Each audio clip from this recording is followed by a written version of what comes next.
Welcome to the Founders Lounge, where business meets bullshit and everything in between. What's up, guys? Welcome back to the Founders Lounge. We have another B&B episode, Business and Bullshit. Fun stuff. I love these things. They're fun. They're getting easier for us, too, because this is coming naturally.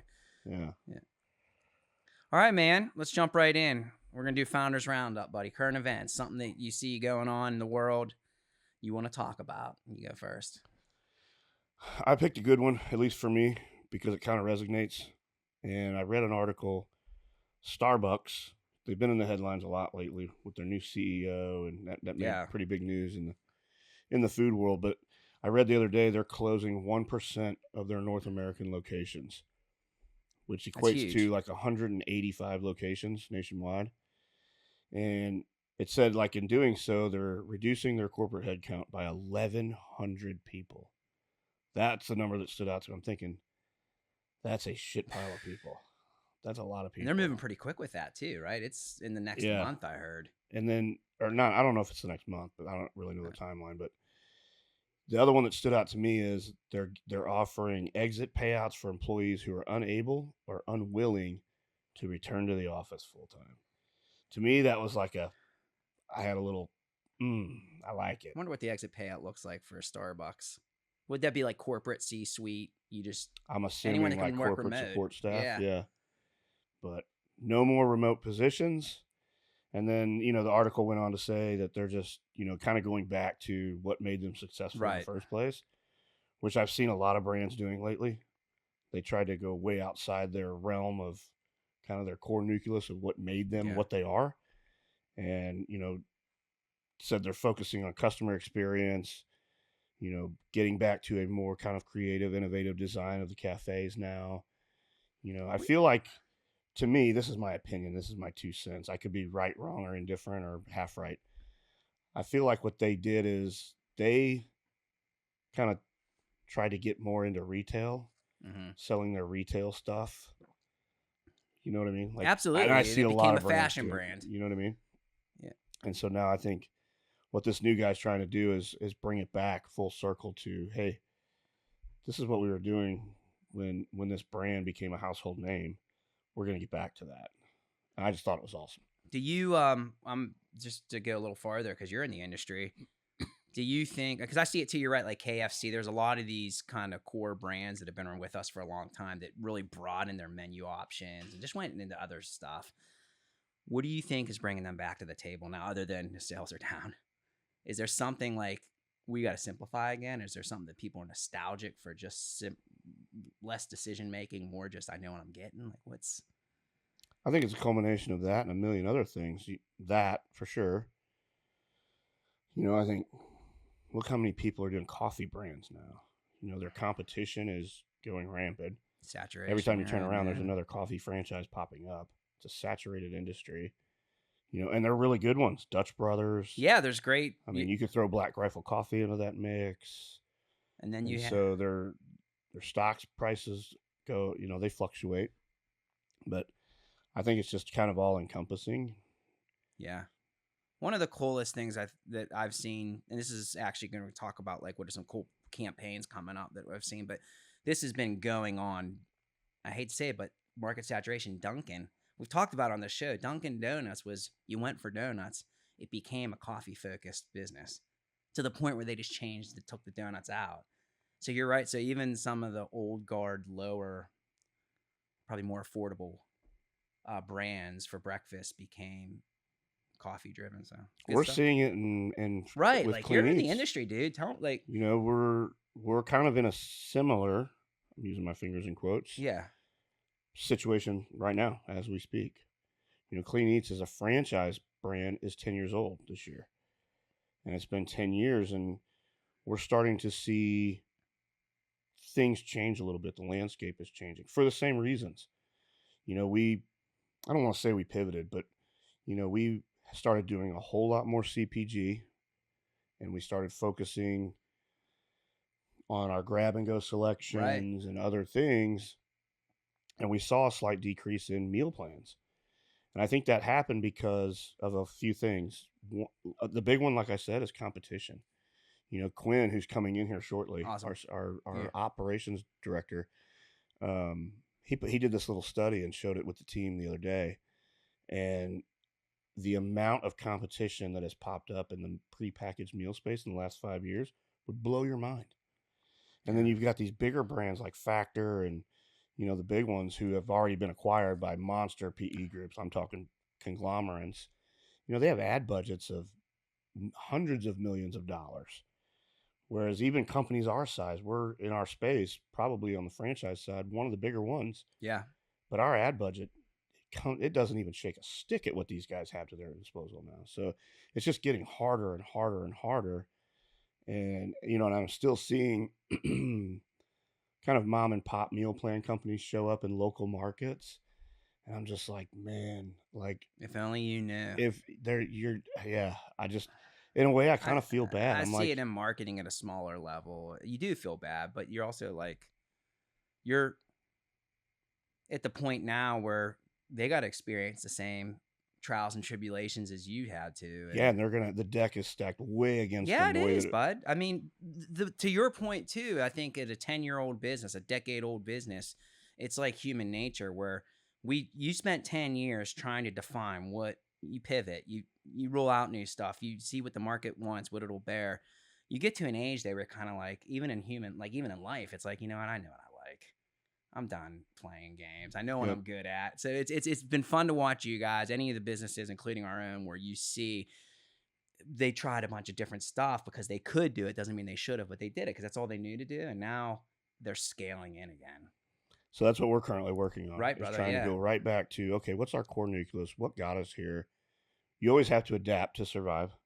So we're looking at making some changes, but keeping the core focus and attention on our meal plans. Yeah, and then from the marketing side, think of Clean Eats. Yeah, we're a meal plan company. That's you are, dude. I mean, that's what you've always said. That listen, we're selling meals. Like you can spin it any way. They're damn good meals. They're going to get you where you need. But and from the marketing side, because we've been a part of that journey with you, it's been fun and also weird to feel that we're now going back in a good way. But we're scaling because it was for so long. I mean, you guys have to understand. Like we were lucky enough to be there with these guys, and it was growth in terms of brand vision. And now it's like, we know our brand. Like, let's just stick with what got us here and refine that. So I love it, man. We're doing the same thing with Bonsai. It's a totally different beast with industry side.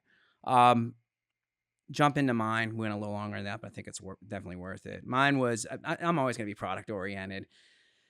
It's good. I just look for shit that comes out that's blows my mind, whether it's good, bad, or indifferent. And there was a big tech show recently, and one of the big winners was this Plant Pets. I think that's how you say it. Yeah, Plant Pets with a Z.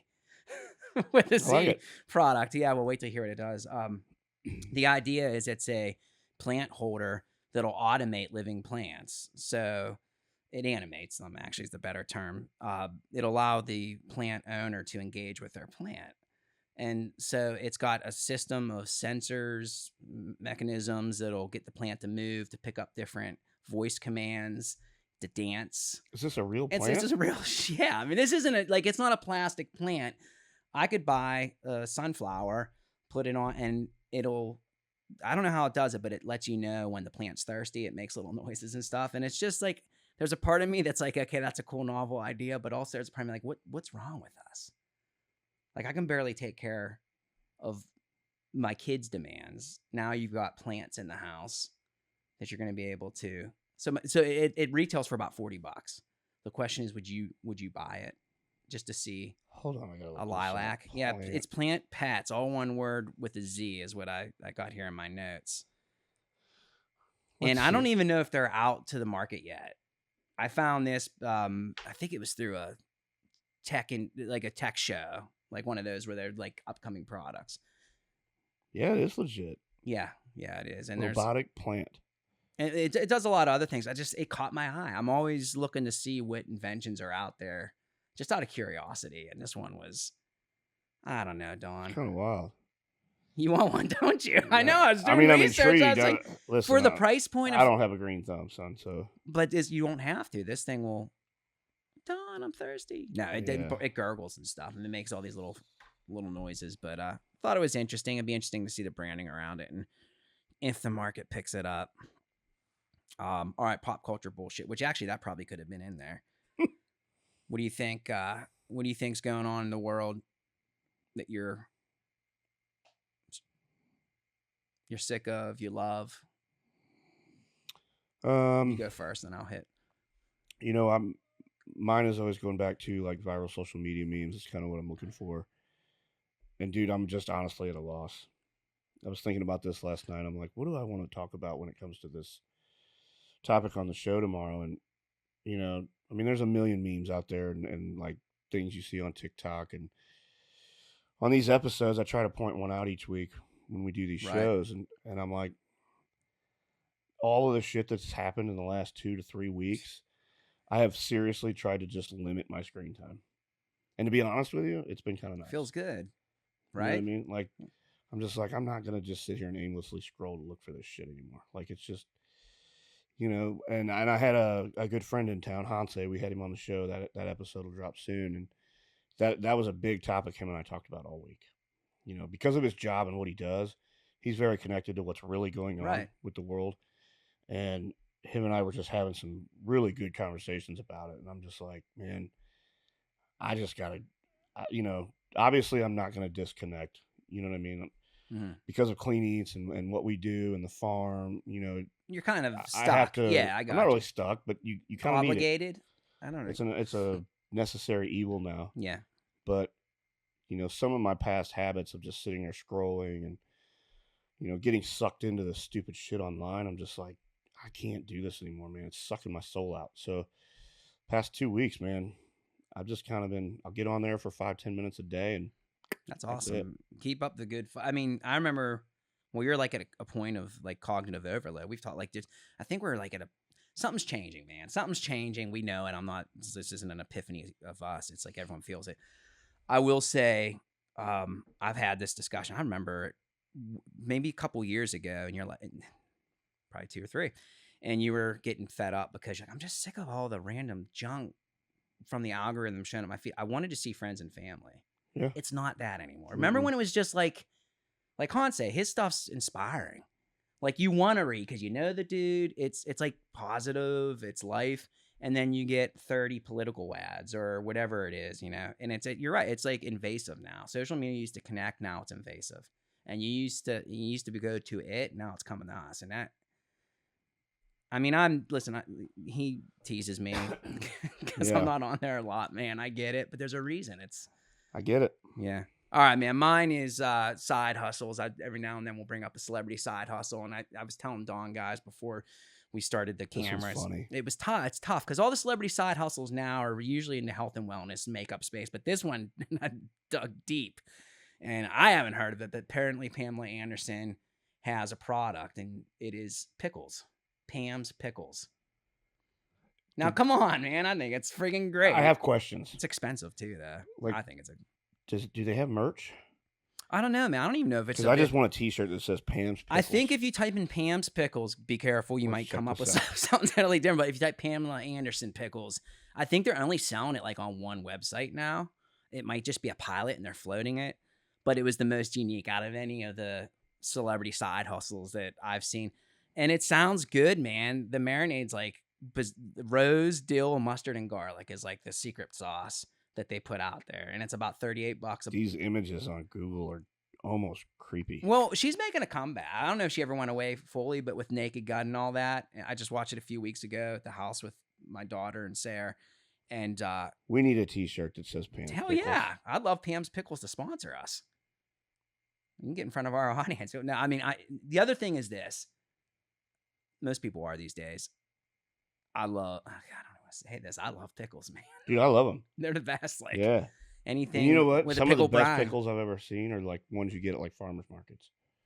That's what I'm talking about. Yeah, going and getting like locally sourced. Yeah. And the spicier, the God, better. those are And good. so my big joke was Baywatch to brine, but she's doing it, man. I hope it lasts.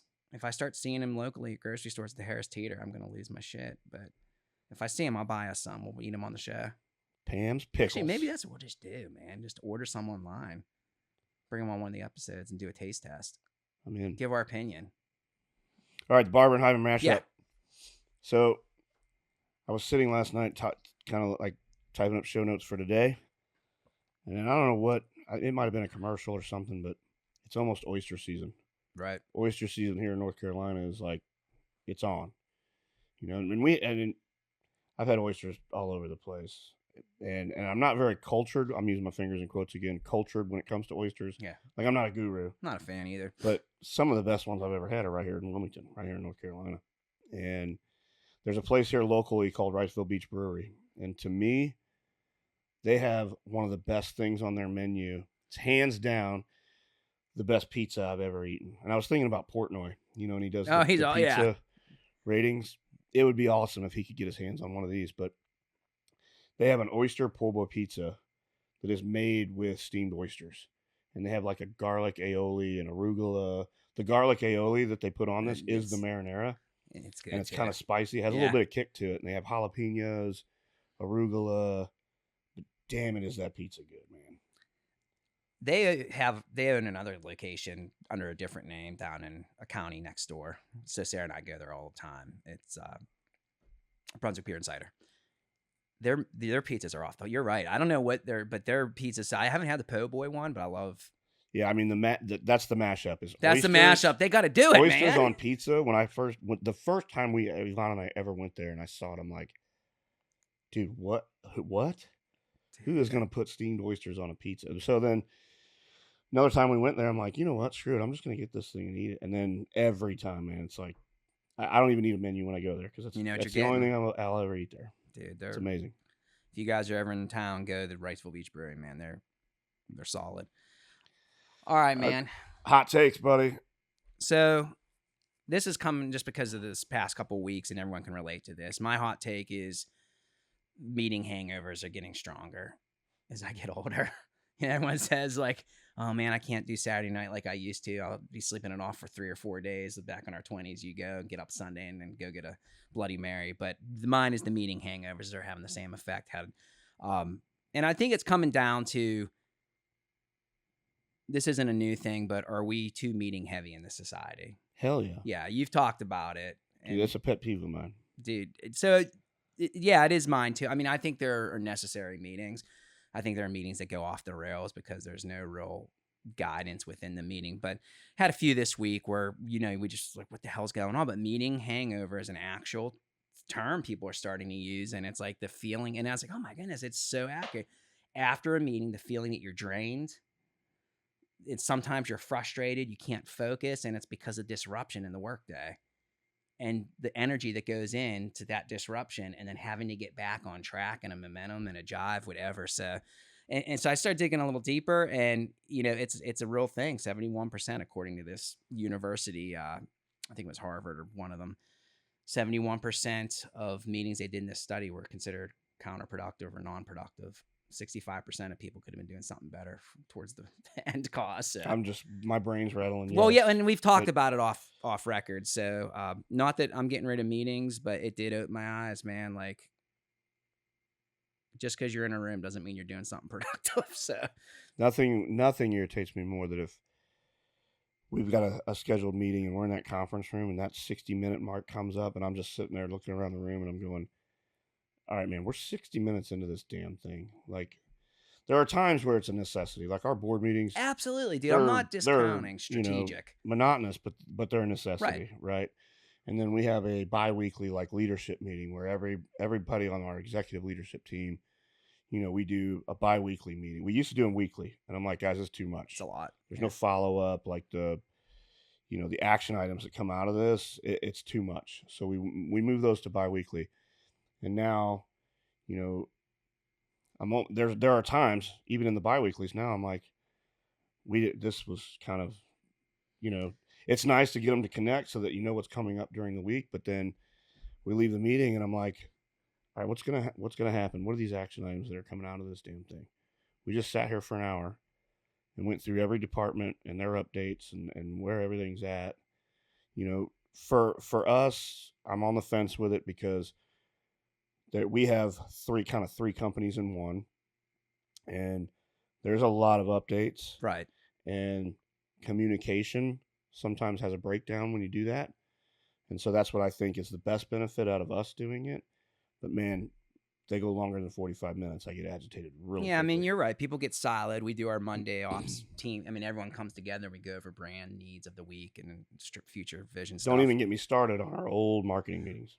There Remember were a those? lot. Listen, man, I'll tell you, the first thing everyone does, including you, including myself, is when you see that agenda, you're looking at the bottom right corner to see how many pages that agenda is. And when I see go past 3, I'm like, you gotta be kidding me. 7, 8, 9 pages of agenda. I get it. I am not anti-meeting.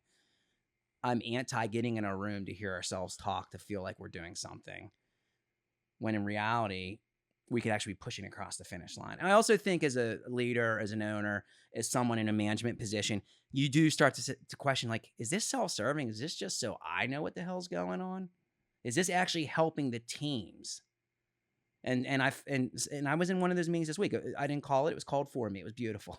And we sat there and went line item by line item through a website where anyone could have just done it, outside of a meeting setting, and then listed down whatever they needed changed. And you're right. The old marketing meetings were one of the things that I've started to do, which is it actually works out better. I mean, at least for me, and I think it does for the leadership team. And I would do these before, but not as structured as the way that I do them now. And if I'm going to be honest with you, I kind of learned the habit from an executive employee that I fired this year. But it's having just weekly touch bases with each one of them individually. There's a whole lot more ROI that comes out of those than just the all encompassing. Yeah, I agree. I do it all the time. I mean, whether it's at the office or if I was, hey, let's grab a coffee. I know the coffee thing is like, oh, you don't have to grab coffee. You could do it here. But I feel isolating and pulling them out of a setting at times that's a great, I mean, I think that's the way, quite frankly, for at least for us, I think management's gotten a lot more streamlined doing it. It's more time on our part, but we get a hell of a lot more out of it. Yep. Good stuff, man. All right, Founders Fast 5, man. Rapid fire questions. This week's your week, bud. You want me to? What is the most creative piece of marketing that you've seen recently? I was looking at stuff and just really raking my brain yesterday, thinking, I don't know. I'm going to say that anything Dr. Squatch does right now, it's flawless. They're just in there. They're Dollar Shave Club. They're in their stride. I hope it lasts. I mean, I love their shit. I use it all the time. And that's one of the. I had trouble. I'm a loyal product buyer too, but their Mike Tyson stuff was great, and now they're doing the whole Manlandia stuff, and I think there's just a whole bunch to work with there, and it's killing it. So Dr. Squatch, keep doing what you're doing, man. All right, on the flip side, what's the worst? There's multiple the pharma commercials, dude. I don't know. They're atrocious. Wegovy, how would I put Jardiance? Anywhere there's type 2 diabetes people dancing around and singing because they have to take a pill every morning is like. I've always wondered when I see those commercials. I've always wondered. I would like to be a fly on the wall, like in their marketing meetings, when they're actually whiteboarding this, and hear the person that thinks this is a good idea. I guarantee you, it's some stuffy executive worked in pharma forever and thinks that let's put a Broadway production of, I want to be in the casting calls. People, I mean, this is someone's agent found them this commercial. Hey, you're going to be dancer 5. And if you watch them dance, it's terrible, man. Really study those. The Wegovy one is the worst one. It's terrible. You seen the old guy where he's like under the hood of the car with his son or grandson or something? And he just happens to notice a bunch of people singing and dancing, talking about a diabetic. Jardiance is this, whatever it is. He's like, oh, well, I'm just going to stop tuning this carburetor real quick and go walk and sing about diabetes. It's stupid, right? And then people start forming praise in the street. I always watch now. I've really studied them. I'm like a sick habit. Watch the people like 3 or 4 back in the line because they weren't good enough to get the lead. But watch they have to put on that damn smile. They're a bunch of idiots. And so anything coming, I mean, pharmaceutical commercials run the day right now. So I think it's like 30% of spots are pharma. We're the only country in the world, by the way, that's legal. There's been a lot of calls both sides of the aisle to put cap on how much they can. Anyway, that's a different episode. All right, what brand as a consumer are you most loyal to? Dude, I told you, I'm kind of a fat ass, man. Like Tillamook. I love everything that it's a dairy brand. It's a cheese brand. I know I'm not talking about jeans. I'm not talking about shoes. I'm not talking about knives, even though I do love Columbia River. It's Tillamook, dude. I was really thinking like, what do I buy over and over? And I get excited to buy it. Their ice cream, their cheese. If you don't know it, try it, man. stuff, guys, I'm telling you, it's just phenomenal. It's like a really good product. And quite frankly, I'm a branding nerd, so I really like their branding. They really play on the whole farmer co-op stuff, and it's just Man, I don't know if I could pick just one. I have 5 or 6 well, of them. I mean, what would yours be? I don't know, to be honest with you. I was sitting here thinking about it while you're talking. I'm like, I don't know what I would choose. It was hard, man. When I knew this was coming up, I was like, I was gonna do Columbia River, the knife. I like that stuff, but I was like, dude, what do I buy on probably every other day? I'm at the damn store buying something, and there's Tillamook in my cart every time. I mean, when it comes product based, Tillamook, product based. Probably MKC, Montana Knife Company, but that's not a product. you were like I don't buy a new knife every month, right, brother. But if I'm gonna buy one, that's the first place I'm going. And I was when we've talked about this before. You're right, dude. You're loyal. You sing their praises. You wear their merch. You have their products. They're unbelievable people, though. That's fortunate enough to know them and been around them a lot, and just their mission, the way they go about doing it, their customer service. Yeah, hands down better than probably 99% of the brands that I've ever interacted with, ever. Which is saying something. Now you've sang their praises for a while now. All right. One thing that you've asked me this before, but I want to hear it from you. One thing you would change about the franchise world. I think that the franchise world needs to update some of its philosophies and principles, because it's not the same franchise world as it was 30, 20 years ago. And not from our ends, because we deal on the marketing and brand side, the principles, the rules of thumb are things like the 4 Ps, price, product, placement, promotion. But that was great.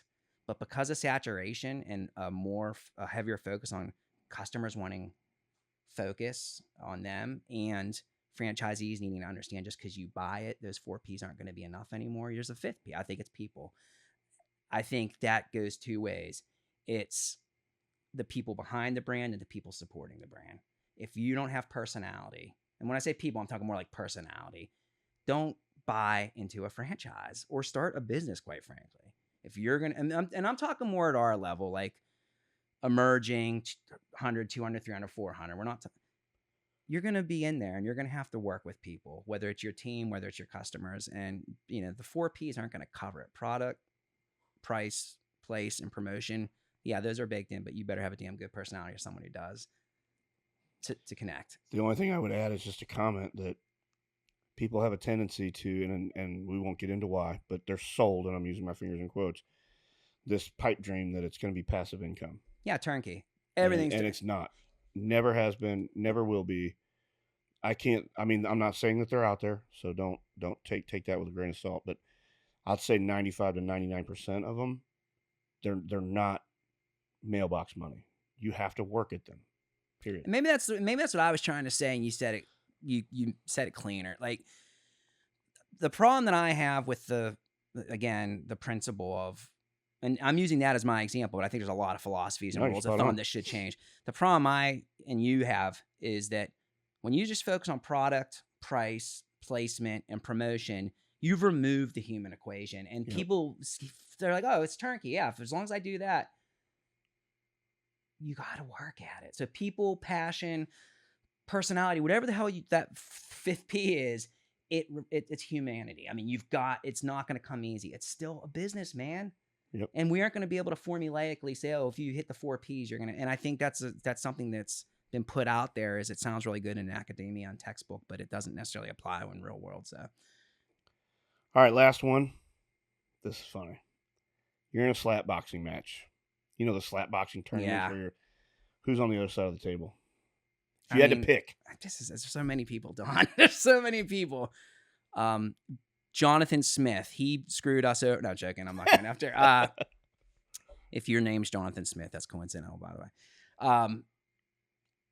I can't stand Kanye West. I have friends that are huge Kanye West fans. I can't stand him, and I can't stand that Geico lizard. Those are the 2. Dude, what's your beef with the Geico lizard? I'm sick of it. He's a pimp. He's a pimp. He's a brand icon. I get it, but I think they need to get. Are you picking him because he's smaller than you? Is that it? Yeah, it's his. I can win in a fight. That might actually knocking leave the an shit impact. out of If I do Kanye, he'd probably get me back. No, it's the Geico lizard. I have no beef with him. I'm just sick of seeing him. There's a lot of brand icons that are probably outlived their welcome. And Kanye West doesn't need to be explained. I think most folks can understand. I don't know who I would pick, man. Yeah, who would you? I mean, it's tough. That's a tough question. Yeah, there's too many. There's a lot of people that would pick me if the role was reversed. So. Trying to think. Probably any politician. Just throw a politician in there. I don't care. And I didn't want to get political. Yeah. I was, when we were talking about this too, but even with Kanye, I was like, does that get political? Because all these damn celebrities now are involved in some way. And they've been like this for 15 years. So it's nothing new. But you're right, man. It's hard not to go after the political side of things. But I was like, dude, I'm gonna preach peace. I would slap Kanye. I'm a uniter. All right, guys. Thanks for listening. If you've laughed, learned, left angry, we did our job. Till next time. Thanks, guys.